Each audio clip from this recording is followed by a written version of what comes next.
তিনটা কথা, তিনটা কথা মেনে চললেই আপনার হতাশা দূর হয়ে যাবে।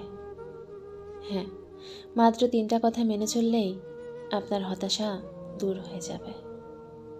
নাম্বার 1, 5 ওয়াক্ত নামাজ। নামাজে আপনি ওযু করে সিজদা দেন।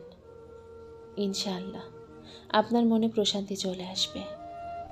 চোখের পানি, মনের আবেগ, কষ্ট, দুঃখ, যন্ত্রণা যা আছে সব কিছু আল্লাহর দরবারে ঢেলে দিবেন। নিজের আবেগটা আল্লাহর দরবারে ঢেলে দিবেন। মানুষকে আবেগ দেখিয়ে কোনো লাভ নেই। মানুষ আপনার চোখের পানির মর্ম কখনোই বুঝবে না।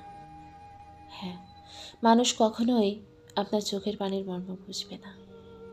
মানুষ আপনার অবস্থানটা দেখতে পেলেও আপনার অনুভূতিটা কখনোই বুঝতে পারবে না। আপনার ফিলিংসটা কখনোই অনুভব করতে পারবে না। তাই জীবনের সবথেকে কঠিনতম মুহূর্তগুলো মহান রব আল্লাহর দরবারে শেয়ার করুন।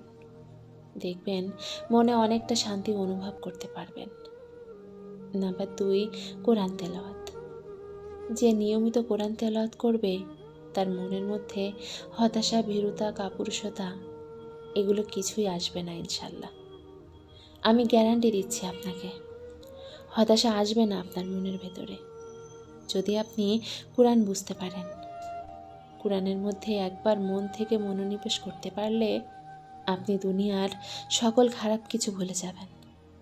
এতটাই শান্তি আছে এই কোরআনে। নাম্বার 3, আল্লাহর জিকির। আল্লাহর জিকির করতে থাকবেন সব সময়। সব সময় মুখ চলতে থাকবে। মুখ না চললেও মনে মনে জিকির করতে থাকবেন। দেখবেন মনে অনেকটা শান্তি অনুভব করবেন। কোনো রকম কোনো হতাশা আপনাকে গ্রাস করতে পারবে না। আল্লাহ সবাইকে বোঝার ও আমল করার তৌফিক দান করুক। আমিন।